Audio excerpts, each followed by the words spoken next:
Hey guys, welcome back to another portable power station testing video. Today I'm going to be testing out this power station sent to me by Energizer Corporation. It's a 2,150 watt-hour battery with a 2,100 watt maximum output. Let's take it inside, open it up, take a look at it, go over the features, and put it to the test. Okay guys, here it is out of the box, and I have to say this is the biggest power station that I have tested, weighing in at 66 pounds or 30 kilograms. This portable power station was sent to me by the company for free, but that does not mean you will not be getting a fair and honest review. If I see anything wrong with this product, you're going to know about it. The dimensions of the unit are 17.3 inches from left to right, or 44 centimeters. From top to bottom, 15.3 inches, or 29.5 centimeters. And the depth is 11.6 inches, or 39 centimeters. This portable power station has a very large LCD screen, and it's a touch screen. The model number for this Energizer unit is a PPS 2000 W01. The maximum output for this unit is 2,100 watts, and as mentioned earlier, it has a 2,150 watt-hour lithium iron phosphate internal battery. Based on an 80% depth of discharge, you can expect at least 2,000 cycles. When you purchase this unit, it has a 2-year warranty. Even though the power station is heavy, when you pick it up like a cooler and hold it close to your body with these very comfortable rubberized grips, it is not a problem. If you decided to purchase this unit, also included is this carry bag for the AC charger, as well as all the adapter cables. Right, here's a look at the included AC adapter, very large, has a cooling fan on both ends. And you can see where the power cable connects to your AC outlet. And this is what's included also right here. Right here's the warranty card. Right here's the user manual. And it's not a booklet, it opens up into a very large, almost like a poster, giving you all the information on the unit, including the specifications and error codes. And for this power station, there are 41 error codes. Included cables are the one you see right here for your car, going to XT90, XT60, going to Anderson, this pretty long USB Type-C cable with this braided jacket, XT90 going to MC4, XT90, and the other side aircraft connector, 2-pin, another aircraft connector on this end, and on this end is XT60. Looking at the front side of the unit, let me turn this on.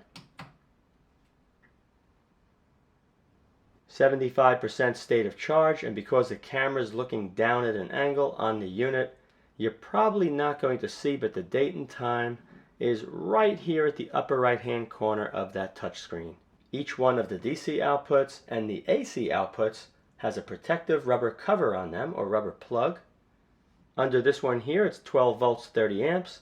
This is designed to be connected to an aircraft. It's an output. We'll be checking that to make sure it can go up to 30 amps. So over here you have DC 12 volt 10 amp accessory socket. And over here we have two of the DC 5521. That's the DC jacks. Now keep in mind it's 10 amps in total. So you can't put 10 and 10. It's going to be 10 amps in total for these two right over here. We're going to be checking it out in a few minutes. Up here you have a USB Type A, and you can see it says 5 volts 3 amps, so that's a 15 watt. 15 watts is the maximum for both. If you need more power, you're going to be using the one below. This one here has two USB ports, 18 watts each, and the output voltage for these can be 5 volts, 9 volts, or 12 volts, up to 3 amps. And down here we have a USB Type-C power delivery 100 watt. I would have liked to have seen two of those, but we do have one good up to 100 watts. Down here we have 6 AC outlets lined up. So you're not going to have any problem plugging in your electronics or other devices into this unit without using extension cords or adapters. The output for each one of these receptacles is pure sine wave. With this Energizer power station, you can use it and charge it at the same time. But keep in mind, if you do that all the time, it's going to reduce the battery life. Before I show you the other sides of the unit, let's take a look at the LCD screen and go over all the features. Now if I click on the 75% state of charge, you're going to see the battery voltage is 53.4 volts. State of charge 75%. It's on standby. When the power station is being charged, you're using the AC adapter. Tap right there, and you're going to see the input voltage along with the input wattage. When a load is connected, you're going to see everything displayed, the output voltage, output power, and output frequency. Really like the screen. DC load, you're going to see everything displayed right here. We'll take a look when everything is being tested. Let's go back.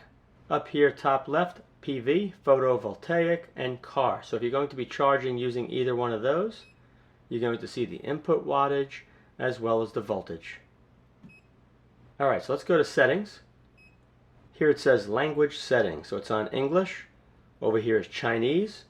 Depending where you are in the world when you purchase this unit, you can expect other language settings. AC output voltage, this is very cool now. Let's click on this, it's 120. You can actually choose 100, 110, or 120. So if you're living in Japan, you would click 100. In the United States, I'll tend to go with 120. You can also change the frequency to 50 Hertz. Put that back there. DC input source, you can adjust. Photovoltaic or other. Let's go next. Buzzer setting is set to on, so if there's any issues with the unit, you're going to be notified with the buzzer sound. Now Eco, if you click on that, and it says all AC outputs will be cut off if there is no AC loads for more than 4 hours to save the battery. The DC output will not be affected. According to the manual, anything under 50 watts will cause that to trigger. So let's go back here. Let's put that to off. And you can adjust the brightness of the screen. Next. Sleep time, never. If you want the display to go off to save power, click on that and I can put 5 minutes. That's good. You can change the time right here. Okay, now let's go down to data. Product info. And right here it gives you all the stats on the charging. Also, battery information. And right over here is alarm. If there's any issues with the unit, you're going to see everything displayed right here. Then you can clear them if you desire. So let's go back. Turning on the AC outlets is very simple. Just touch there. AC output on. There you go. These are active. Turn off. And over here, DC on. Everything is on here and there. Looking at the top of the unit, you can see this unit supports wireless charging for your devices. There are 2 locations and up to 15 watts each. So 5 watts, 7.5, 10, or 15. Looking at the right side of the unit, you can see there's a 12 volt, quarter amp cooling fan mounted. Looking at the left side of the unit, there's another cooling fan mounted just a little further in. So it appears this has a push and pull fan system. And below the fan in this recessed area is where you're going to have your power inputs. Right here's where the DC jack from the AC adapter would plug in. And to charge using a solar panel or your vehicle, you're going to be using this aircraft connector here, or this aircraft port, the 2-pin. And guys, check this out. Look at the input voltage, 10 all the way up to 145 at 15 amps. This is the highest I've seen yet on any of the power stations. The maximum charging input for this unit using this connector is 900 watts, which is really high. And a look at the rear side of the power station, not much going on with the exception of this label outlining all the specifications. Okay, let's turn this around and get started with the testing. The first thing I want to test is the wireless charging outputs on top of the unit. So let's turn the DC on. And I guess I could touch that. I'm going to take this iPhone 12, place it directly on top. That's charging.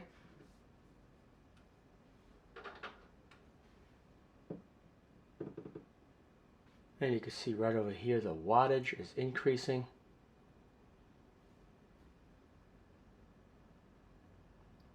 Let's see where it levels off.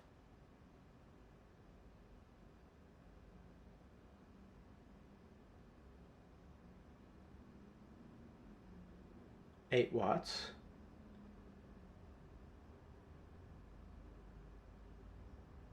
Probably charging in the 7.5 watt range. Let me make sure the opposite side works. Here we go.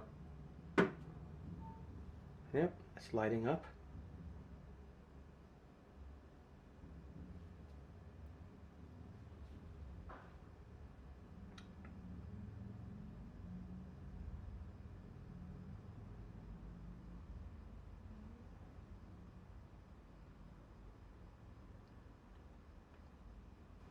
Okay, so it leveled off again, right around 8.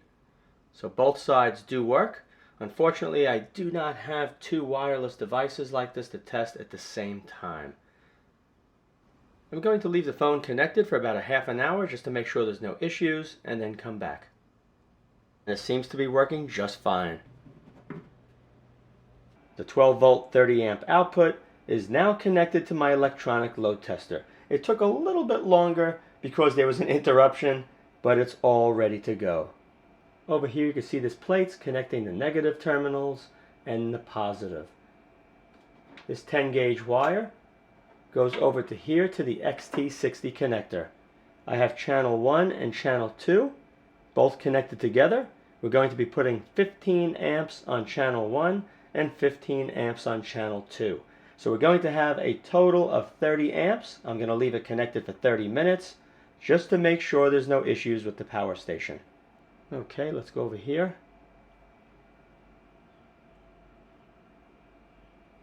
13.5 volts. And we're showing 13.5854. So good. Matches up pretty close. You may hear it beeping. Just ignore it. There's an issue with this. I don't know why it beeps, but it does. Let's put both of them on. On.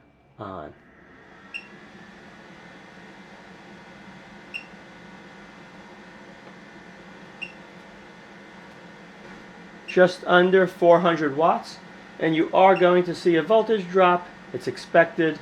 The gauge of the wire is a little thinner than I normally would use, but it's going to be fine for this test. Okay, success. No problem at all supplying 30 amps from this aircraft output. The wire did get very warm, and you can see under full load, using my thermal imaging camera, the temperature of this cable after a half an hour. Now let's test over here. For this test, I'm going to place approximately a 120 watt load on the accessory socket for at least 20 minutes. Right here it says 13.5 volts, that's the output, and that voltage output is regulated under load. So let me connect this up, and I'll give you a close-up right over here where it's going to be very clear in 1 minute.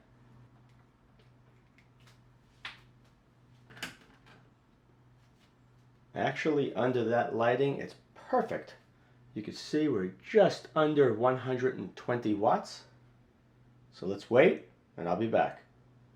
Okay guys, 20 minutes has passed. No problem at all. We're just below 120 at 114 watts. Now on to the next test. For the first test on the top two USB Type A's, I have my thermal imaging camera connected, as well as this load tester. The manual states no more than 15 watts combined. So let's try this. Let's turn this on. Alright, so this right here is powered up. 2 3/4 amps is showing, but it's not active. 6 watts, this is active. 8 watts. Alright, so let's turn this on. Now we're going to make this active. Now we're exceeding the 15 to 22. Showing 4.2, 4.3. Let's see if it continues to run. 24, 25.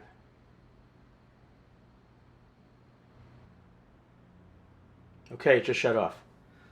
It interrupted the circuit, which disconnected this, and now this is charging again. So you definitely can't go that high. So let's get this a little bit lower. Alright, so it's going between 14 and 16.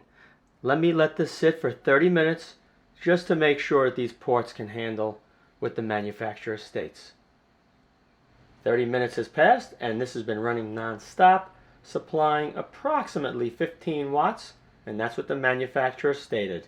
So these two passed. Now let's go on to the next two. Now when I test these two, I'm going to put 18 watts on the left. Let's turn that on first. I'm going to add my cell phone on the right, so that's going to make it like 30 something combined. Let's try it.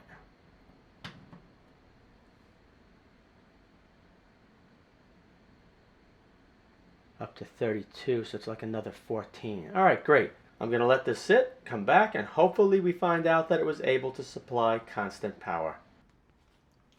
You're not going to believe it, after only about a minute, it disconnected because there was too much power leaving that port. Doesn't make sense because right over here, it actually says 18 watts times 2. So let's do this one more time. Let me connect up just the load tester. Alright, let's turn it on.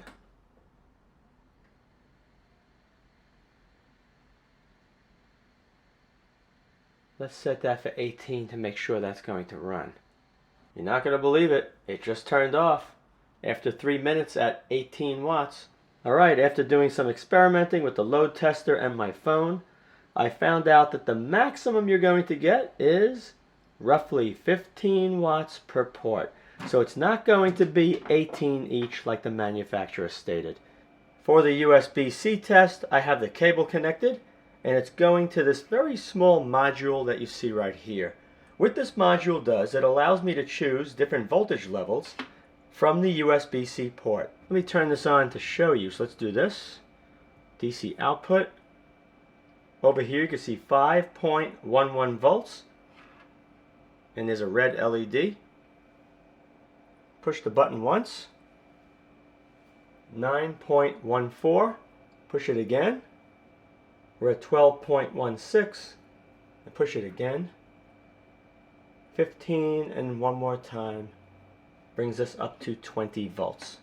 Using these settings as shown is going to show roughly 100 watts of power being drawn from the portable power station's USB-C port.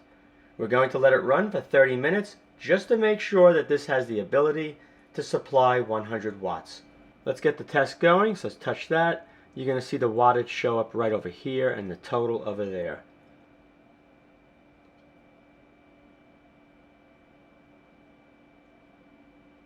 Perfect. So we're going to be right at 99 watts. Here we're showing 88 because you can see the voltage dropped. See, it's 18.57 because of the drop across the wiring. That's why you're getting the lower reading for the wattage. But you are pulling just a hair under 100.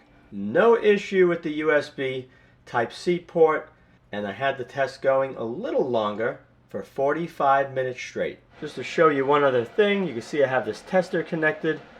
It's showing almost 20 volts, 19.9, 4.73 amps, 4.739, and you can see the voltage drop is apparent now from the 20 down to 18.12, and that's why the wattage is showing lower.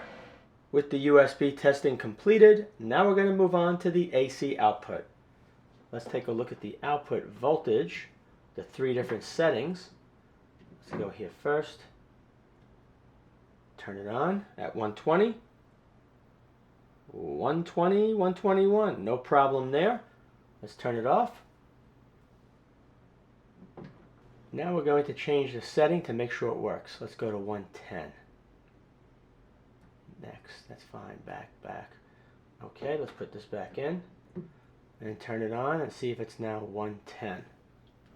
Perfecto, so that's working good. Let's turn it off. Let's go over here and let's set it down to 100 if you're in Japan. And here we go. Great, so all those settings work, no issues. Now let's take a look at the output frequency. So let me just pull one of these out for a minute, or both. Let's put this over to Hertz. Currently we're at 60 for the setting on the machine, and this should show 60. Yep, 60.26. The power station is now set to 50 Hertz. Let's try it. Okay, the oscilloscope is now connected to the AC outlet. Let's turn it on. And as you can see, it's a sine wave waveform. Keep an eye on the oscilloscope while I turn on the hairdryer. We do not want to see the waveform become distorted.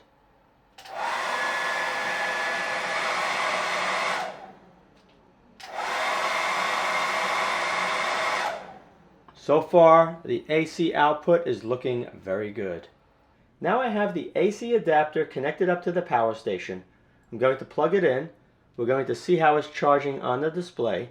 And then I'm going to place a load, the hairdryer, so we can see if the portable power station can handle discharging while charging.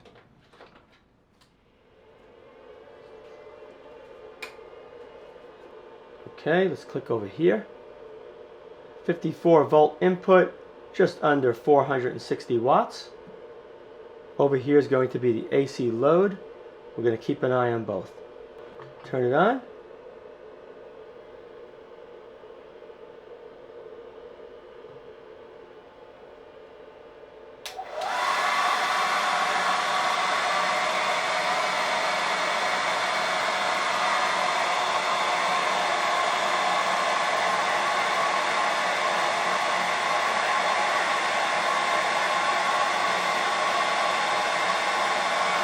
Now I'm going to test the minimum voltage that you can use to charge this power station. Over here it says car photovoltaic, so let's click on that. I'm going to turn this on, and it may be hard to see because of this covering on the front, but it's set for 12.6 volts.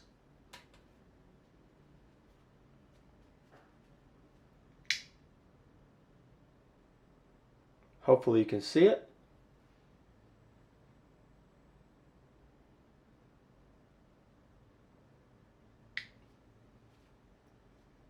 There is a voltage drop across these smaller wires.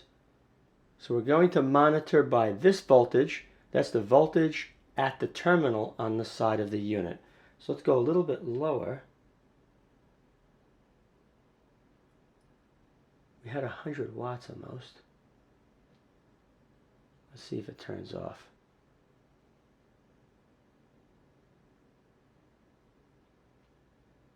Still charging, 88 watts.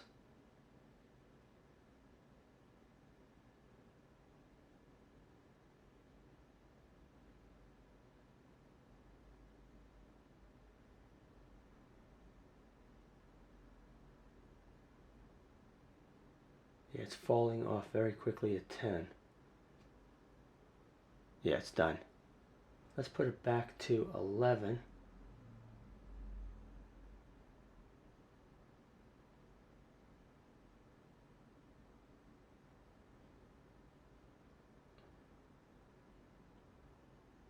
Alright, so 11 over here.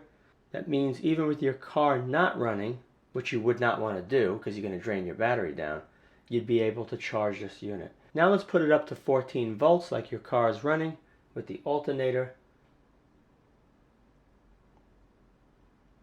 Right there's pretty good.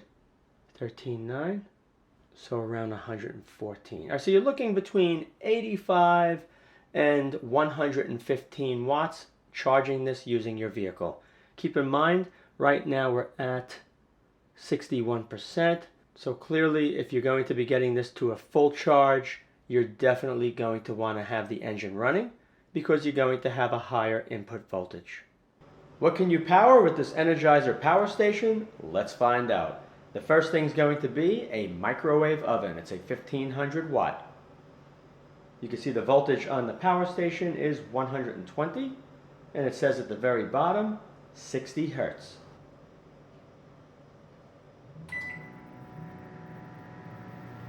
(1,888 watts) and 119.6 volts.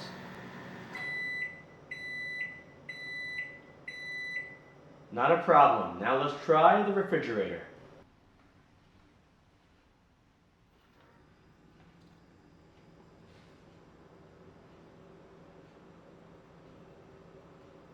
(119.8 volts). And we're only drawing around 180 watts, but there was a startup surge.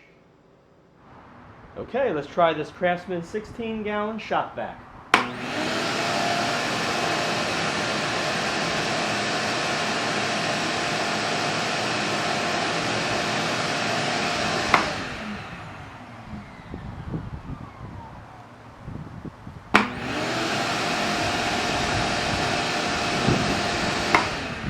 Very good. Now this high inrush current Porter cable air compressor. Let's give it a try.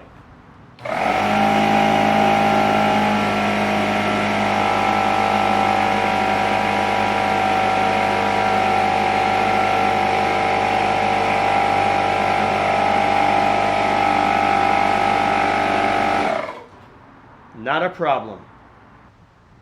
Now the circular saw, which has very high inrush current.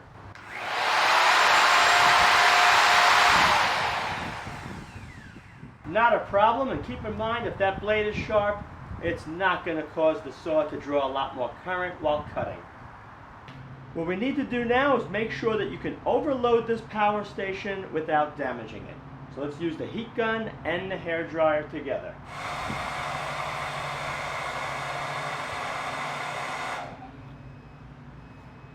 Okay, excellent. You can see the lower left, it says alarm and it's orange. Touch that. And right at the top, you can see it says overload. Okay, let me charge the power station up to 100%, allow it to cool, and then we're going to do a maximum load test of 2,100 watts. The two loads I'm going to use for this test, which will put us just under 2,100 watts, is the hair dryer and the toaster oven. As soon as the AC power's on, I'm going to start the timer, and hopefully we can last non-stop until the battery's depleted.